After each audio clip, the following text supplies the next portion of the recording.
আল্লাহ রাব্বুল আলামিন সূরা বাকারার মধ্যে ইরশাদ ফরমান, কাইফা তাকফুরুনা বিল্লাহ ওয়া কুনতুম আমওয়াতা। ও মানুষ, কিভাবে আমি আল্লাহর নাফরমানি করো? আল্লাহ তাআলা স্বয়ং নিজে বলতেছে, মানুষ কেমনে আমি আল্লাহর নাফরমানি করো? আল্লাহ রাব্বুল আলামিন সূরাতুদ দাহরের মধ্যে বলে, হাল আতা আলাল ইনসানি হিনুম মিনাদ দাহরি লাম ইয়াকুন শাইআম মাযকুরা। আরে মানুষ, এখন নামের আগে হাজি লাগাইছো, নামের পরে ওমর ফারুক লাগাইছো, নামের পরে ইখলাস মিয়া লাগাইছো, নামের পরে নজরুল ইসলাম লাগাইছো, নামের পরে সেলিম মিয়া লাগাইছো। ও মানুষ, তুমি তো সেলিম মিয়া হবা, ওমর ফারুক হবা, ইখলাস মিয়া হবা, নজরুল মিয়া হবা, এই পৃথিবীর কোন মানুষ চিন্তাও করে নাই, ধারণাও করে নাই, কল্পনাও করে নাই। কথা কোন ঠিক কিনা? আরে স্বামী স্ত্রী মাত্র বিবাহ বন্ধনে আবদ্ধ হয়েছে, গর্ভের ভিতরে দুইটা নাফাক ফুটে গিয়েছে, এখন কি ছেলে হবে না মেয়ে হবে? ছেলে হইলে ওমর ফারুক নাম হবে, মেয়ে হইলে মরিয়ম বিবি নাম হবে। এই পৃথিবীর কোন মানুষ কি কখনো চিন্তা ভাবনা করেছে? আমার আল্লাহ রাব্বুল আলামিন বলেন, কাইফা তাকফুরুনা বিল্লাহ, ও মানুষ কিভাবে আমি আল্লাহর নাফরমানি করো? ওয়া কুনতুম আমওয়াতা, ওরে মানুষ তোমরা মৃত ছিলা, তোমরা মৃত ছিলা। আল্লাহ রাব্বুল আলামিন বলেন, বড় আফসোস নিয়ে, কুদরতি দিলের ভিতরে বড় ব্যথা নিয়ে বলেন, কাইফা তাকফুরুনা বিল্লাহ, ওরে মানুষ কেমনে আমার নাফরমানি করো, কেমনে আমার নাফরমানি করো?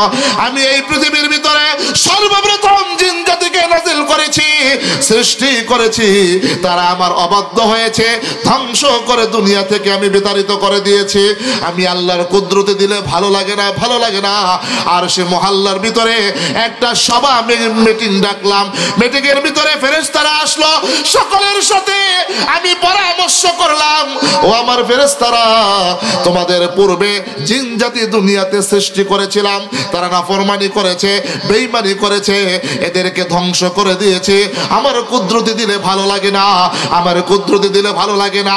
ফেরেশতারা বলেছে, ও আল্লাহ সুবহানাহু ওয়া তাআলা আম্মা ইয়াসিফুন, আমরা আপনার গুণকীর্তন বর্ণনা করে, আমরা আপনার সুবে সাদেক বর্ণনা করে, আমরা আপনার পবিত্রতা বর্ণনা করে, আমরা আপনার সকাল সন্ধ্যায় প্রশংসায় লিপ্ত থাকি।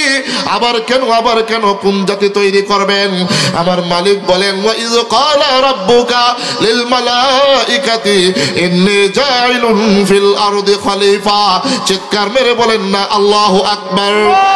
আরেকটু জোরে বলেন না আল্লাহু আকবার। আরে দোস্ত, অনেক লম্বা চওড়া ইতিহাস একবারে সংক্ষেপ করে দিচ্ছে।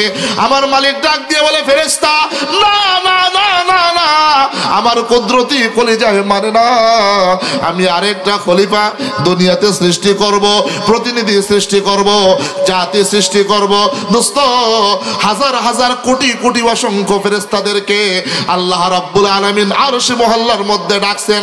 সমস্ত ফেরেশতাদেরকে দায়িত্ব দেয় নাই, চারজন সমস্ত ফেরেশতার মধ্য থেকে চারজন শ্রেষ্ঠ থেকে শ্রেষ্ঠ ফেরেশতা, চারজনকে দায়িত্ব দিয়েছেন। এক নম্বর হলো জিব্রাইল, দুই নম্বর মিকাইল, তিন নম্বর ইসরাফিল, চার নম্বর আজরাইল। চিৎকার মেরে বলা যাবে কি সুবহানাল্লাহ? আর একটু জোরে বলেন না সুবহানাল্লাহ। চারজন ফেরেশতা, জিব্রাইল, মিকাইল, ইসরাফিল, আজরাইল। এই চারজনের ভিতরে সবচাইতে কঠিন দিলওয়ালার ফেরেশতা হলো আজরাইল। আজরাইলের সাথে যেদিন সাক্ষাৎ হবে, জমিনের উপরে থাকবেন না নিচে চলে যাবেন? কথা কয় না কে? হাদিসের মধ্যে আসছে, বুখারী বর্ণনায়, আজরাইলকে বলে, আজরাইল যাও দুনিয়ায় চলে যাও, তোমার দুই হাতের মুষ্টিময় দিয়ে তুমি মাটি নিয়ে আসো। এই আজরাইল কোথায় আসছে আপনারা জানেন? ইতিহাসের কিতাব খুললে দেখা যায়, ফিলিস্তিনের জমিনের ভিতরে সেই সময় বিশাল বড় একটা নদ ছিল। কেউ কেউ বলেছেন লিফিফিয়া, এই কিতাবের নাম হাদিসের আরবি ভাষায় আছে লিফিফিয়া। এই সমুদ্রের মধ্যে আয়েশা আজরাইল আলাইহিস সালাতু ওয়াস সালাম তার ভয়ঙ্কর দুইটা হাত উঠায় দিয়া শক্ত দুই হাতে মাটি নিয়ে মালিকের দরবারে চলে গেছে। এরপরে আল্লাহ রাব্বুল আলামিন পাঠাইলেন ইসরাফিল আলাইহিস সালাতু ওয়াস সালামকে। ইসরাফিল আলাইহিস সালাতু ওয়াস সালামের কাজ হলো, উনি সিংহা দেওয়ার সিংহা ফু দেওয়ার জন্য 7 আসমানের উপরে বসে আছে। মালিক যখন অর্ডার করবে সিংহায় ফু দিবে, আসমান জমিন তুলার মতো উঠতে থাকবে। ইসরাফিলকে পাঠাইলেন। ইসরাফিল আলাইহিস সালাতু ওয়াস সালাম আজরাইলের থেকে মন একটু কম নরম, আজরাইলেরটা বেশি নরম, আজরাইল থেকে একটু কম নরম হলো ইসরাফিলের। ইসরাফিল আলাইহিস সালাতু ওয়াস সালাম হাদিসের কিতাবের ভিতরে আসছে, এই যে জেদ্দা পৃথিবীর সবচাইতে বড় এয়ারপোর্ট, সৌন্দর্যমণ্ডিত সবচাইতে বড় এয়ারপোর্ট, এই জেদ্দায় আইসা ইসরাফিল 2 হাত দিয়া সে কাদা শক্ত আর নরম, 2টা জাতীয় শক্ত নরম আঠালো জাতীয় 2 হাতে 2 মাটি নিয়ে মালিকের দরবারে গেছে। তার চাইতে একটু নরমি দিলওয়ালা হলো হযরতে মিকাইল আলাইহিস সালাতু ওয়াস সালাম। হাওর অঞ্চলে মাটি ফাইটা চৌচির হয়ে গেছে, পানি দরকার। মিকাইল আলাইহিস হাওর অঞ্চলের মানুষ যখন, এই সাহিলা গ্রামের মানুষ যখন মালিকের দরবারে হাত তোলে, মালিক যখন মিকাইলকে বলে, মিকাইল এই সাহিলা গ্রামের মধ্যে বৃষ্টির ব্যবস্থা করে দেয়। এই মিকাইল আলাইহিস সালাতু ওয়াস সালাম উনি আসছেন। বর্তমানে আমার নবীজি যেখানে শুয়ে আছেন তার পাশেই একটা কবরস্থান আছে, সেই কবরস্থানের নাম হলো জান্নাতুল বাকি গোরস্থান। ওই জান্নাতুল বাকির গোরস্থানের ডাইন পাশে বিশাল আকারের সাইনবোর্ড করে লেখা আছে, যেখানে মিকাইল আলাইহিস সালাতু ওয়াস সালাম 2 হাত দিয়ে মাটি নিয়ে গেছেন। সবচাইতে নরমি দিলওয়ালা এবং সবচাইতে নরম দিলওয়ালা ফেরেশতা হলো, ফেরেশতাদের লিডার হলো হযরত জিবরাইল আলাইহিস সালাতু ওয়াস সালাম। 2,20,000 নবী, 2,24,000 নবীদের কাছে হযরত জিবরাইল আলাইহিস সালাতু ওয়াস সালাম আল্লাহর পক্ষ থেকে পয়গাম নিয়ে চিঠির মাধ্যমে হাজির হয়ে যেতেন। এই জিবরাইল আলাইহিস সালাতু ওয়াস সালাম উনি আসছেন বাইতুল্লাহ শরীফ যেখানে আছে, এই বাইতুল্লাহর নিচে, তখন তো বাইতুল্লাহ হয় নাই, কিছু সৃষ্টি হয় নাই, বাইতুল্লাহর নিচে যে মাটি আছে নরম কাদা মাটি, এই বাইতুল্লাহ থেকে 2 মুষ্টি মাটি নিয়ে আল্লাহ তাআলার দরবারে হাজির। আল্লাহ রাব্বুল আলামিন আদেশ করলেন, জিবরাইল, মিকাইল, ইসরাফিল, আজরাইল তোমরা সকলেই মাটি নিয়ে আসছো। বলে হ্যাঁ। তুমি কি মাটি নিয়ে আসছো? শক্ত মাটি। তুমি কি মাটি? শক্ত নরম কাদা মিশ্রিত মাটি। মিকাইলকে ডাক দিয়া বলে, ও মিকাইল তুমি কি মাটি নিয়ে আসছো?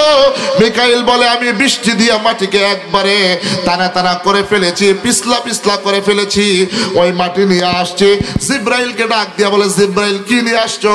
বলে একবারে নরম মাটি নিয়ে আসছে, যেই মাটিকে আপনি বাটি বানাবেন বাটি হবে, পাতিল বানাবেন পাতিল হবে, দরজা জানলা বানাবেন দরজা জানলা হবে, এই মাটি নিয়ে আসছে। আল্লাহ রাব্বুল আলামিন 4 জন ফেরেশতাকে বললেন, আমার কুদরতি ডান হাতের দিকে তাকাও। 4 জন ফেরেশতা রব্বুল আলামিনের কুদরতি ডান হাতের দিকে তাকাইছে। সাইয়্যিদানা আদম আলাইহিস সালাতু ওয়াস সালাম থেকে কিয়ামত পর্যন্ত যত মানুষ দুনিয়াতে আসবে সমস্ত মানুষের বডি কেমন হবে আল্লাহ রাব্বুল আলামিনের কুদরতি হাতের মধ্যে আল্লাহ তাআলা স্পষ্ট উঠায়া দিছে। একটু জোরে কর না সুবহানাল্লাহ। আল্লাহ রাব্বুল আলামিন বলেন, জিবরাইল, মিকাইল, ইসরাফিল, আজরাইল যাও যাও মানুষ বানানোর কাজের মধ্যে তোমরা লেগে যাও। আমি সংক্ষেপ করে বলে দিচ্ছি দোস্ত, তাফসীর করার সময় নাই। জিবরাইল, মিকাইল, ইসরাফিল, আজরাইল সর্বপ্রথম পায়ের নখ বানাইলো, এরপরে পা বানাইলো, এরপরে পায়ের হাড্ডিগুলো বানাইলো, এরপরে মাজা বানাইলো, পেট বানাইলো, পেট বানাইলো, হাত বানাইলো, পেট বানাইলো, হাত বানাইলো, হাতের কবজিগুলো বানাইলো, গলা পর্যন্ত বানাইলো। আল্লাহ রাব্বুল আলামিন বলেন, ও জিবরাইল, মিকাইল, ইসরাফিল, আজরাইল আর বানাতে হবে না, আর বানাতে হবে না। এমনিতেই 4 জন ফেরেশতা ডাক দিয়ে বলে, মালিক আর বানাতে হবে না। যে বললেন কেন যেন অপূর্ণাঙ্গ অপূর্ণাঙ্গ মনে হয়, অপূর্ণাঙ্গ অপূর্ণাঙ্গ মনে হয়, কি নাই কি নাই কি নাই যেন মনে হয়। 2টা হাত বানাইলাম সুন্দর দেখা যায়, পেট আর পিঠ বানাইলাম সুন্দর দেখা যায়, 2টা পাও বানাইলাম সৌন্দর্য দেখা যায়, কি যেন নাই কি যেন নাই। এমনিতেই আমার মালিক ডাক দিয়া বলে, আজরাইল, মিকাইল, ইসরাফিল, জিবরাইল আর তোমাদেরকে বানাতে হবে না। অপূর্ণাঙ্গ অপূর্ণাঙ্গ যেইটা দেখা যায় ওইটা আমি আমার মালিকের কুদরতি হাত দ্বারা মায়া কইরা নিজের কুদরতি হাতে বানায়া দিব। একটু জোরে কন্যা শুনে আমার মালিক পড়ে, জিবরাইল, মিকাইল, ইসরাফিল, আজরাইলকে বলেন, হাতগুলা খুলে দাও, প্রসারিত করে দাও। 4 জন ফেরেশতা হাত প্রসারিত করে দিল। চারজন ফেরেশতা হাত প্রসারিত করার পরে অবশিষ্ট কিছু কিছু মাটি আছে আমার মালিক নিজের কুদরতি হাতে চারজন ফেরেশতার 8টি হাত থেকে সবগুলা মাটি একত্রিত কইরা হাদিসের কিতাবের ভিতরে লেখে আমার মালিক সর্বপ্রথম বান্দা বান্দীদের এই কপালটা বানাইছে, তারপরে মাথা বানাইছে, তারপরে গালগুলা বানাইছে, তারপরে কান বানাইছে, তারপরে থুতনি বানাইছে, সর্বশেষ জবান বানাইছে। ফেরেশতারা জিজ্ঞাসা করলো মালিক আপনি সর্বপ্রথম কপালটা কেন বানাইলেন? আমার মালিক ডাক দিয়া বলে 60 বছর 70 বছর 80 বছর জিন্দেগির গুনাহ খাতা নিয়া আমার বান্দা বান্দি যখন আইসা পৃথিবীর ভিতরে যত মানুষ দুনিয়ার মধ্যে আছে মানুষের মধ্যে সবচাইতে কঠিন থেকে কঠিন স্থান হলো, কঠিন থেকে কঠিন অঙ্গ হলো কপাল, এরপরে দামি থেকে দামি অঙ্গ হলো কপাল।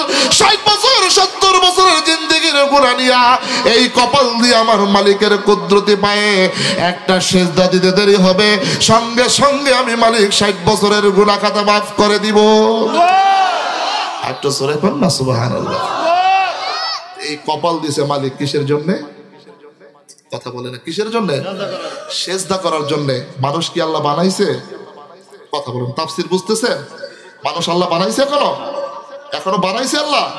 দিন দুনিয়া জমিন কিছু বানাইছে আল্লাহ? মসজিদ মাদ্রাসা কোরআন কিছু বানাইছে আল্লাহ?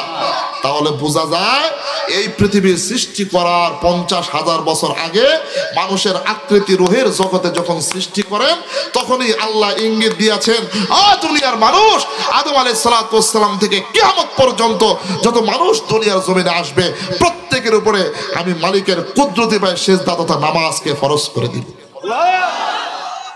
এই বাজান উঠছেন কে? খাইতে যাবেন?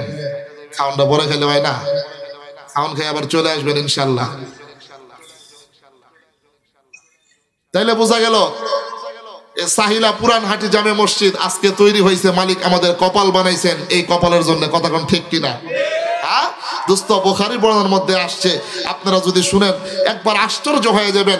মানুষ যখন সুন্দর করে ওযু বানায় একবার সহিহ বর্ণনার মধ্যে আসছে, ও যুবক ভাই, ও আমার দোস্ত বুজুর্গ, ও আমার মুরব্বিরা, আমার দিকে তাকায় দেখেন, আমিও তো একটা যুবক মানুষ, আমারও তো মনে চায় দাড়িটা কামায়া, টুপিটা খুইলা, সুন্নতি লেবাসটা খুইলা, ও দোস্ত আমারও মনে চায় মেসি আর নেইমারের মতো কাটিং দিয়া তোমাদের মতো হেলায় ফেলায় দুনিয়াতে চলি, তোমার মতো হেলায় ফেলায় সময় নষ্ট করে করে জিন্দেগি বরবাদ করে দেই। খোদার কসম করে বলি দোস্ত, খোদার কসম করে বলি প্রত্যেকটা সেকেন্ডের সময় আমার মালিকের দরবারে দিতে হবে। কেনই বা দিতে হবে না? আমার মালিক একজন নবীকে পাঠাইছেন, যেই নবী আমার মালিক বলেন সাইয়েদনা আদম আলাইহিস সালাতু ওয়াস সালাম থেকে ঈসা আলাইহিস সালাতু ওয়াস সালাম পর্যন্ত প্রত্যেকটা নবী রাসূল আমি মালিককে পাওয়ার জন্য দিশেহারা ছিল, আমি মালিককে পাওয়ার জন্য পাগল পারা ছিল। সকলের নাম হলো খলিলুল্লাহ।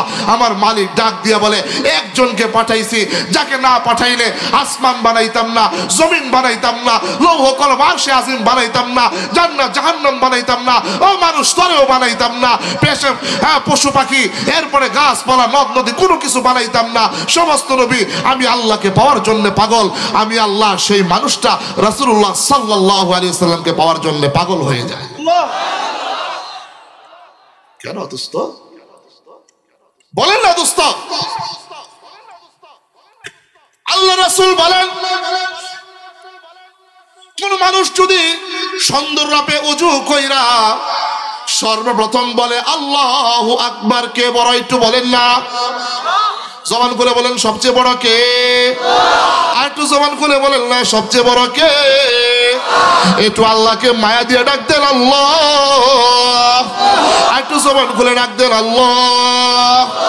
আল্লাহ রাব্বুল আলামিন ডাক দিয়া বলে ও ফেরেশতারা, তোমরা বলেছিলা মানুষকে দুনিয়ার মধ্যে সৃষ্টি না করতে, দুনিয়াতে আইসা তারা হারাহানি করবে, মারামারি করবে, কাটাকাটি করবে। এমনিতেই আল্লাহ রাব্বুল আলামিন সাহিলা জামে মসজিদের ভিতরে যখন এই গ্রামের মানুষগুলা সর্বপ্রথম আল্লাহু আকবার, আল্লাহ তুমি বড় বলে যখন হাতটা বাঁধে বাইদাই যখন শুরু করে আলহামদুলিল্লাহ, একটু জবান খুলে বলেন না সমস্ত প্রশংসা প্রশংসা কার? একটু জবান খুলে বলেন না কার? ও দোস্ত, বুখারীর বর্ণনার মধ্যে আসছে, আপনারা খুশি হয়ে যাবেন, বান্দা বান্দি যখন হাতটা বেঁধে বলে আলহামদুলিল্লাহ, সমস্ত প্রশংসা আল্লাহর, এমনি আল্লাহ রাব্বুল আলামিন বলে আবেদানি, আরে বান্দা আর প্রশংসা করা লাগবে না, আমাকে আর বড় বলা লাগবে না।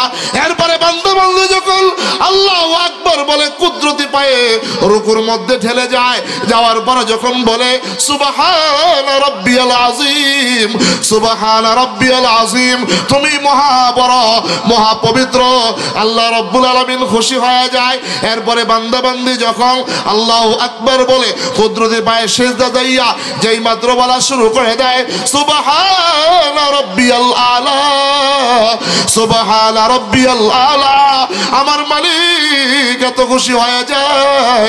আল্লাহ রাব্বুল আলামিন বলেন ও ফেরেশতারা তোমরা সাক্ষী থাকো, যারা আমার কুদরতি পায়ে যাইয়া লুটে পুটে আমার প্রশংসায় লিপ্ত হয়ে যায়, যেই মাত্র বলা শুরু করে সুবহান রাব্বিয়াল আলা, সুবহান রাব্বিয়াল আলা, আমার মালিক কুদরতি ডান হাতটা সিজদারত বান্দা বান্দির পিছের ভিতরে এইভাবে বুলায়া দিতে থাকে।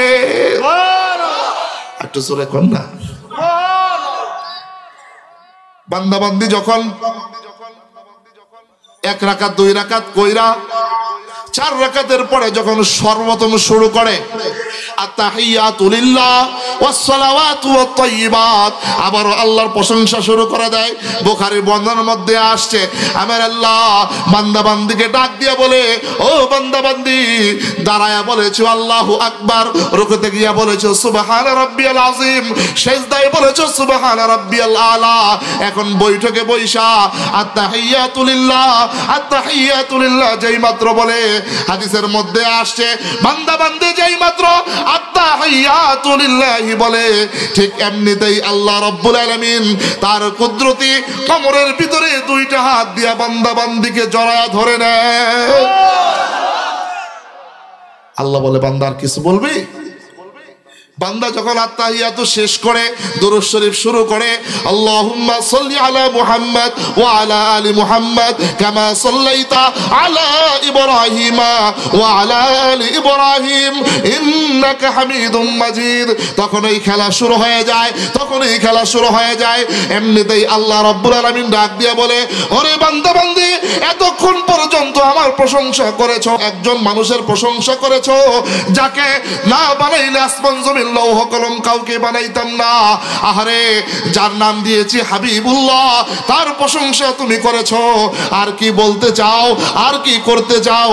এমনিতেই দেখবেন বান্দা বান্দি এখন আফসোস কইরা কইরা বলে আল্লাহুম্মা ইন্নী যালামতু নাফসি যুলমান কাসীরা, ও মালিক জীবন ভর ধ্বংস করে দিয়েছি গুনাহ করতে করতে, যালামতু নাফসি, যালামতু নাফসি, নফসকে জুলুম করতে করতে শেষ করে দিয়েছি, গুনাহ করতে করতে শেষ করে দিয়েছি।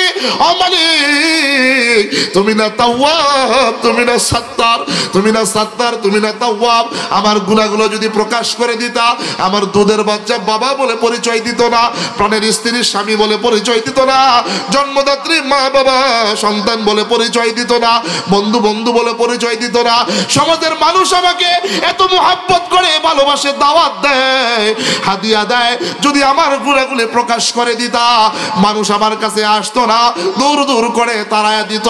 এইভাবে বান্দা বান্দি যখন নামাজের ভিতরে যালামতু নাফসি যুলমান কাসীরা ওয়া লা ইয়াগফিরুয যুনুবা ইল্লা আনতা ফাগফিরলি মাগফিরাতাম মিন ইনদিকা ওয়ারহামনি ওয়ারহামনি ওয়ারহামনি ইন্নাকা আনতাল গফুরুর রহিম, তুমি কি ক্ষমা করবা না? তুমি না গফফার, তুমি না রহমান, তুমি না গফফার। যেই মাত্র বান্দা বান্দি এইভাবে তাশাহুদ পড়ার পরে দুআয়ে মাসুরা পড়ার পরে ডান দিকে সালামটা ফিরাইবে, এমনিতেই আমার মালিক ডাক দিয়া বলে ও ফেরেশতারা, আমার বান্দা বান্দি সাহিনা জামে মসজিদের ভিতরে এতক্ষণ পর্যন্ত আমার প্রশংসা করেছে, আমার হাবিবের প্রশংসা করেছে, জীবনে যত অন্যায় করেছে, অপরাধ করেছে, মাথা নত হয়েছে, তওবা করেছে, ডান দিকে দিকের সালামটা ফিরানোর পরে সাহিলা মসজিদে যতগুলা মানুষ সালাম ফিরাবে বাম দিকে সালাম ফিরানোর পূর্বেই আমার বান্দা বান্দির तमाम জিন্দেগীর গুনাহ মাফ করে দাও। আর একটু সূরা কন্যা সুবহানাল্লাহ। নামাজ পড়া দরকার আছে না নাই? কথা বল না কে?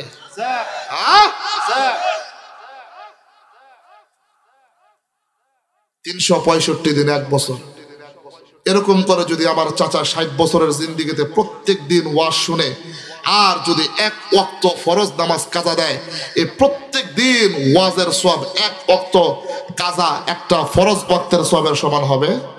কথা বলেন হবে?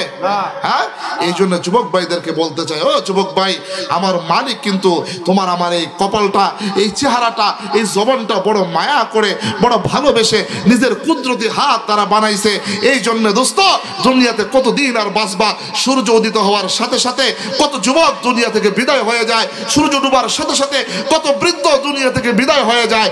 এই জন্য আজকে তোমাদের কাছে ওয়াদা করব, সামনে মাহে রমজান, শাবান শেষ পর্যায়ে, আজকে শাবানের 19 তারিখ। ও দোস্ত, এই সামনে মাহে রমজান, আজকে ওয়াদা করবা, হুজুর দুনিয়াতে যা করেছি আজকে সাহিলা এই যুব সমাজের উদ্যোগে জামে মসজিদে আজকে ওয়াদা, হুজুর এই পৃথিবীর মানচিত্রে যেখানেই থাকি ওয়াক্ত মতো মালিক যখন 5 বার আযান দিবে, মালিকের ডাকে সাড়া দিতে কারা কারা রাজি আছেন? আমার মালিককে দুইটা হাত তুলে দেখান তো। লিল্লাহি তাকবীর, লিল্লাহি তাকবীর। আল্লাহ আল্লাহ, তোমার এই গোলামদের দিকে তাকায় দেখো, একটু হাতটা নাড়াচাড়া দেন। আমার মালিক কুদরতি ভাবে দেখতেছে, আল্লাহ একটু তাকায় দেখো। আল্লাহ তোমার বান্দারা নামাজ আদায় করবে, তোমার শ্রেষ্ঠ ইবাদত আদায় করবে, ওয়াদা করেছে। আল্লাহ তুমি কবুল করে নাও। আল্লাহ তাদের পিতা মাতাকে মাফ করে দাও। আল্লাহ তামাম জিন্দেগীর গুনাহ মাফ করে দাও। চিৎকার মেরে বলেন আমিন, চিৎকার মেরে বলেন আমিন। এলো 1 নম্বর তাফসীর, কেন আল্লাহ তাআলা মানুষকে দুনিয়াতে পাঠাইছে। এখন আসেন দ্বিতীয় তাফসীরে ঢুকে যাই। আল্লাহ তাআলা বলেন, ওই ফেরেশতা, দুনিয়াতে মানুষ পাঠায় দিলাম।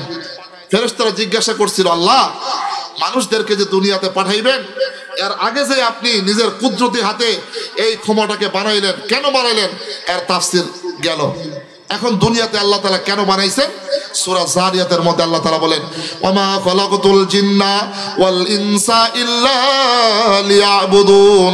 বান্দাদেরকে আল্লাহ রাব্বুল আলামিন তার ইবাদত করার জন্য বানাইছে। অদস্ত ইবাদতের অর্থ ইল্লা লিয়ারিফুন, আল্লাহর পরিচয় লাভ করার জন্য বানাইছে। আল্লাহ রাব্বুল আলামিন বলেন, আসমানের নিচে জমিনের উপরে ওই সমস্ত বান্দা বান্দী আমার পরিচয় লাভ করবে যারা 3টা আমল করতে পারবে। আল্লাহু আকবার বলেন। কয়টা? কথা বলেন না, কয়টা? 3টা আমল যারা করতে পারবে, আল্লাহর হাবিব বলেন আসমানের নিচে জমিনের উপরে এই 3 আমলকারী বান্দা বান্দী স্বয়ং আল্লাহ তাআলার বন্ধু হিসাবে কবুল করে নেবেন। একটু জোরে বলেন না সুবহানাল্লাহ। কয় আমল বলেন না, কয় আমল? আল্লাহর বন্ধু হতে রাজি আছেন তো ইনশাআল্লাহ? হ্যাঁ, রাজি আছেন তো? আল্লাহ রাসূল বলেন, যারা জমিনে পয়সা ইখলাসের সাথে এই 3টা কাজ করবে, আমার মালিক ডাক দিয়া বলে আসমানের নিচে জমিনের উপরে ওই সমস্ত বান্দা বান্দীদেরকে আমার বন্ধু ওলি হিসাবে আমি কবুল আর মঞ্জুর করে নিব। সাহাবায়ে কেরাম জিজ্ঞাসা করলেন, ইয়া রাসূলুল্লাহ, ইয়া হাবিবাল্লাহ, আর সময় কালক্ষেপণ করবেন না, বিলম্ব করবেন না, এখনই আমাদেরকে জানায়া দেন ওই 3 কাজের কোন কাজ। 1 নম্বর করে আমাদেরকে জানায়া দেন, আমরা এই 3টা কাজ করে আল্লাহ রাব্বুল আলামিনের বন্ধু হয়ে যাব। আর আমার মালিক ডাক দিয়া বলেন, আলা ইন্না আউলিয়া আল্লাহ লা খাউফুন আলাইহিম ওয়ালা হুম ইয়াহজানুন। দুনিয়াতে যারা 3টা কাজ করে আমার বন্ধু হবে, আমার বন্ধু মরণ নামক দরজা দিয়ে কবরে আসতে দেরি হবে, কবরটাকে আমি মালিক জান্নাতের টুকরা বানাইতে দেরি করব না। সাহাবায়ে কেরাম জিজ্ঞাসা করলেন, ইয়া রাসূলুল্লাহ, ইয়া হাবিবাল্লাহ, ওগো নবীজি আর দেরি করবেন না। এমনিতেই নবী 3 কাজের 1 কাজ, এক আমলের কথা বলতেছে। আছে। এমনিতেই আল্লাহর নবী ডাক দিয়া বলে সূরা বানী ইসরাঈলের 28 নম্বর আয়াত, আল্লাহর নবী জবান মোবারক দিয়ে বলা শুরু করে দিলেন, ওয়া কাদা রাব্বুকা আল্লা তা'বুদু ইল্লা ইয়াহু ওয়া বিল ওয়ালিদাইনি ইহসানা। এক নম্বর কাজ হলো এই দুনিয়ার জমিনে যারা পিতামাতাকে সন্তুষ্ট করতে পারবে, পিতামাতার সন্তুষ্ট বাধ্যগত সন্তান আল্লাহ তাআলার বন্ধু হয়ে যাবে। সমাজের সবচেয়ে বড় ক্যান্সার হলো সন্তান অবাধ্য হওয়া, পিতামাতাকে কষ্ট দেওয়া, পিতামাতা নাফরমানি করা। কথা কোন ঠিক কিনা? এই দোস্ত কথা কোন ঠিক কিনা? আমি জানি যার বাবা নাই, যার মা নাই, তার অন্তরে কতটুকুন ব্যথা আমি জানি। আর যার মা নাই, বাবা নাই, ওই শুয়োরের অন্তরে যদি কোনো পরিমাণ কষ্ট না আসে, বিন্দু পরিমাণ পিতামাতার কথা স্মরণ না আসে, মনে করবেন ওইটা মানুষ নাই, ওইটা জানোয়ারে রূপান্তরিত হয়েছে। কথা কোন ঠিক কিনা? আর যেই সমাজের সন্তান মাকে কষ্ট দেয়, বাবাকে কষ্ট দেয়, খোদার কসম করে বলি ওই সমস্ত কুলাঙ্গার আর ক্যান্সারের জন্য সমাজের ভিতরে আযাব আর গজব অহর অহর আসমানের মালিক নাজিল করতে থাকে। কথা কোন ঠিক কিনা? দোস্ত, যেই মাত্র নবীজি বলেছে পিতামাতার খেদমত যারা করবে আল্লাহর বন্ধু হয়ে যাবে, এই কথা বলা মাত্র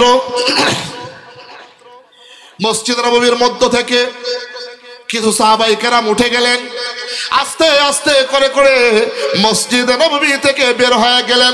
নবীজি বুঝতে পারলেন না, সাহাবায়ে কেরামদেরকে বলতে লাগলেন, তোমরা কি তাদেরকে কষ্ট দিয়েছো, আঘাত করেছো, কোনো কথা বলেছো?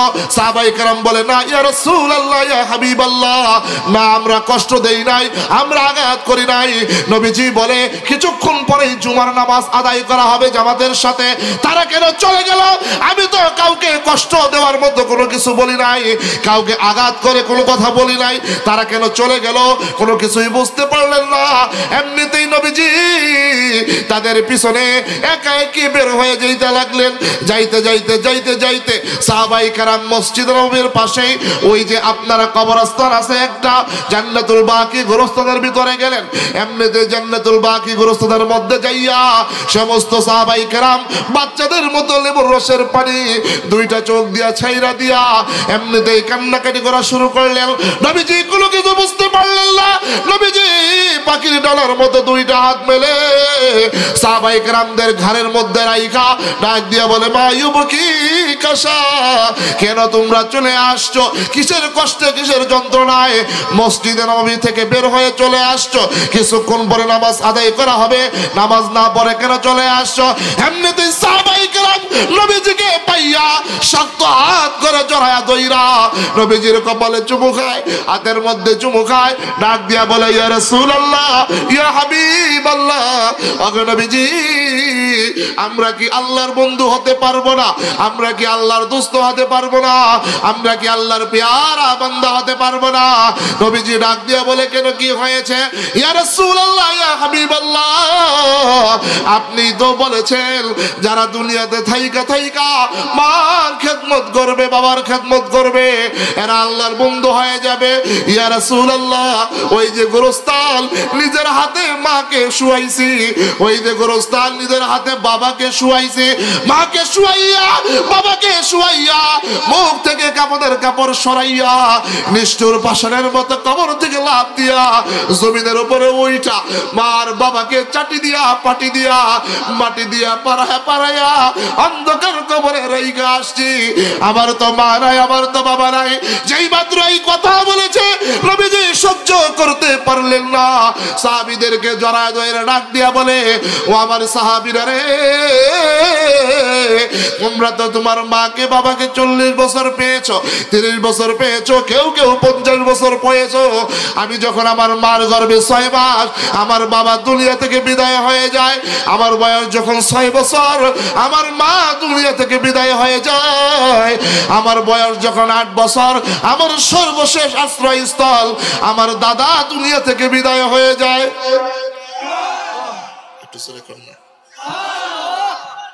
নবীজিও কাঁদে, সাহাবীরাও কাঁদে। আমি দেখতে চাই মা হারা বাবা হারা কোন সন্তানের চোখ দিয়া মার জন্য বাবার জন্য এক ফোঁটা পানি পড়ে? আমার মালিক বলেছেন মা বাবাকে স্মরণ করে যে সন্তানের চোখ দিয়ে একটা ফোঁটা পানি পড়বে, পড়তে দেরি হবে, পিতামাতার কবর আযাব আমার মালিক মাফ করতে দেরি করবে। একটু জোরে কর না সুবহানাল্লাহ।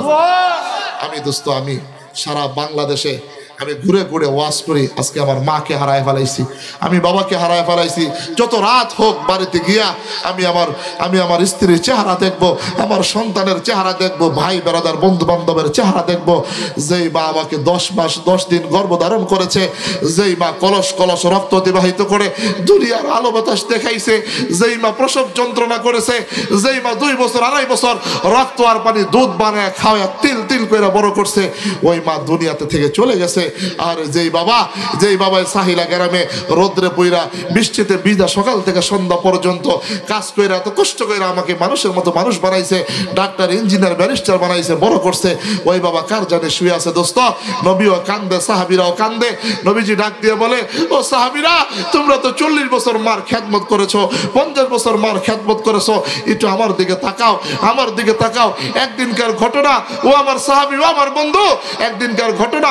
আমি দেখি আরবের অলিতে গলিতে আমি যখন খেলাধুলা করি, আমার বন্ধু বান্ধবদের পিতামাতা যখন চলে আসে, হ্যাঁ, সন্ধ্যা হয়ে যায়, সূর্য ডুবে যায়, এমত অবস্থায় আমি দেখি আমার বন্ধুদের বাবারা চলে আসে, আইসা শরীরের ভিতরে সারাদিন খেলার কারণে ওই যে শরীরের জামার মধ্যে যে মাটিগুলো লেখেছে, কত সুন্দর করে হাত দিয়া মাটিগুলা ঝাড়তেছে, মাটিগুলা সরাই দিতেছে। আমি দেখি আমার বন্ধুর বাবারা আমার বন্ধুর কপালের মধ্যে চুমু খায়, গালের মধ্যে চুমু খায়, হাতের মধ্যে চুমু খায়, কোলের ভিতরে নেয়, কত সুন্দর সুন্দর মজা কিনা দেয়, সুন্দর সুন্দর করে আব্বু আব্বু বলে ডাক দেয়। আমি যখন এই দৃশ্য দেখি, ও সাহাবীরা, আমার কলিজা ছিঁড়ে যায়। আসমানের মালিকের দিকে তাকায়া আমি 2 চোখের পানি ছেড়ে দেই, এমনিতেই আমি কান্নাকাটি করি। এই দিক দিয়ে সন্ধ্যা হয়ে যায়। আমার মা আমেনা আমাকে না পাইয়া একবার ডান দিকে দৌড়ায়, একবার বাম দিকে দৌড়ায়, অলিতে গলিতে দৌড়ায়, আউলা কেসে বাউলা বেশে পাগল হইয়া দৌড়াদৌড়ি করা শুরু করে দেয়। এমনিতেই দূর থেকে একজন লোককে দেখা যায়, ডাক দিয়ে বলে, আমার মুহাম্মদকে কি তোমরা দেখেছো? আমার মুহাম্মদকে কি তোমরা দেখেছো? মুরব্বি ডাক দিয়ে বলে, মহিলা, তোমার মুহাম্মদকে আমরা চিনি না। 6 বছর বয়সের মধ্যে একটা সন্তানকে দেখেছি রাস্তার ধারে দাঁড়াইয়া আসমানের দিকে তাকাইয়া 2টা চোখের পানি ছাইরা বাবা বাবা বলে ডাক দেয়, বাবা বাবা বলে ডাক দেয়। যেই মাত্র এই কথা বলেছে, আমার জনম দক্ষিণে মা একটা দৌড় দিয়েছে, যায়া দেখে রাস্তার পাশে আমি দাঁড়ায় দাঁড়ায় কান্নাকাটি করে আমি আমার মাকে পাইয়া গলাটা জড়ায়া দইরা ডাক দিয়া বলি, মা, আমার কি বাবার কথা মনে পড়ে না? আমার কি মনে চাই না বাবা আমাকে আদর করবে? আমার কি মনে চাই না বাবা আমাকে কোলে তুলে নেবে? আমার কি মনে চাই না বাবা আমাকে গোসল করায়া দিবে? আমিনাও কান্দে, মুহাম্মদও কান্দে, আসমানের ফেরেশতারাও কান্দে, জমিনের ফেরেশতারাও কান্দে। আসমানের ফেরেশতা ডাক দিয়ে বলে, ও মালিক, আমরাই সহ্য করতে পারি না, তোমার কুদরতি দিলে কেমনে সহ্য হয়? ও মাহারা বাবারা সন্তানেরা, ও মাহারা বাবারা সন্তানেরা, আহারে গুনাহ কইরা কইরা মার কবরে গুনাহ পাঠাইস না, বাবার কবরে গুনাহ পাঠাইস না। আহারে কার মা বাবা যেন দুনিয়াতে জীবিত রয়েছে, কষ্ট দিস না রে, কষ্ট দিস না। আল্লাহর নবী বলে, আল জান্নাতু তাহতা আকদামিল উম্মাহাত, মার পায়ের নিচে জান্নাত। ব্যবসা বাণিজ্য ভালো না, চাকরি বাকরি ভালো না, বিদেশে লাইন দিয়েছো যাইতে পারো না। আরে বসকে খুশি করতে লাখ টাকা লাগে, ইমাম সাহেবকে খুশি করতে হাদিয়া দেওয়া লাগে, পীর সাহেবকে খুশি করতে ফল দেওয়া লাগে, মাকে 1000 টাকা দেওয়া লাগে না, বড় বড় দেশি মুরগি খাওয়া লাগে না। মার সামনে যাইয়া মার পায়ের নিচে মাথাটা একবার ঘষা দিয়া মাকে খালি বল, বাবা আমার জন্য একটু দোয়া করে দাও। খোদার কসম করে বলি, মার সামনে হাসি মুখে যাইয়া যখন মুস্কি হাসি দিবা, মা তার চোখটা আসমানের মালিকের দিকে তাকাইয়া মনে মনে তোমার জন্য দোয়া করে দিবে। খোদার কসম করে বলি, দোয়া করতে দেরি হবে, সঙ্গে সঙ্গে মায়ের দোয়া কবুল করতে মালিক দেরি করবেন না। নবীজি কান্দে, আমেনাও কান্দে। আমার নবী ডাক দিয়া বলে, মা বলো না আমার বাবা কোথায়? আমেনা ডান দিকে চেহারা মুখ করে নেয়। আমার নবী ডান দিকে চলে যায়, বলে মা বলো না আমার বাবা কোথায়? আমেনা বাম দিকে আবার চেহারা ঘুরায়, মুহাম্মদ আবার বাম দিকে যায়। এইভাবে মুহাম্মদ কান্দে, আমার নবীজির মাও কান্দে। এমন অবস্থায় আব্দুল মুত্তালিব চলে আসে, ডাক দিয়া বলে, ওরে বৌমা আমার নাতি কেন কান্দে বলো না? আমার নাতিকে কে কষ্ট দিয়েছে, কে আঘাত দিয়েছে, কে ব্যথা দিয়েছে? হাদিসের কিতাবের ভিতরে লেখে, আমেনা ডাক দিয়া বলে, আপনার নাতি তার বাবাকে দেখবে, আপনার নাতি তার বাবাকে দেখবে। আব্দুল মুত্তালিব আর দেরি করলেন না, একটা উট ভাড়া করে নিয়ে আসলেন। একজন খাদেমাকে সঙ্গে দিয়া, নবী মুহাম্মদকে দিয়া, আমেনাকে দিয়া সেই সুয়াইবা নামক আবুয়া নামক স্থানে পাঠায়া দিলেন। উট যাইতে যাইতে যাইতে যাইতে আব্দুল্লাহর কবরের সামনে আবুয়া নামক স্থানে যখন আসলো, আমেনা উটের পিছনে একটা থাপ্পড় মারলো, উটটা বসে গেল। এমনিতেই আমেনা ডাক দিয়া বলে, মুহাম্মদ ওই মাটির অন্ধকার কবরে শুয়ে আছে তোমার বাবা। অদস্ত কঠিন পরিস্থিতির মধ্যে হযরতে মুহাম্মদুর রাসূলুল্লাহ সাল্লাল্লাহু আলাইহি ওয়াসাল্লাম উটের পিছন থেকে একটা লাফ দিয়া কবরের উপরে পইরা দুইটা হাত দিয়া মাটি সরায় আর ডাক দিয়া বলে, আব্বু এত নিষ্ঠুর হয়ে কেমনে শুয়ে আছো? ওরে বাবা মক্কা থেকে আবুয়া নামক স্থানে তোমাকে দেখার জন্য চলে আসছি। ওরে বাবা তোমার কি ভয় লাগে না? তোমার কি দয়া লাগে না? ওরে বাবা উঠো, আমাকে জড়ায়া ধরো। কবরের ভিতর থেকে আব্দুল্লাহ মালিককে ডাক দিয়ে বলে, ওরে মালিক দাও না কবরটা সরাইয়া, আমার কলিজার টুকরা রে আমি একটু জড়ায়া দইরা একটু আদর করে। এমনি তাই আমেনা কাঁদে, আমার নবী কাঁদে, কবরের ভিতরে আব্দুল্লাহ কাঁদে। আসমানের মালিকের কুদরতি দিলের ভিতরে ঢেউ খেলা শুরু হয়ে যায়। একটু জোরে কর না সুবহানাল্লাহ।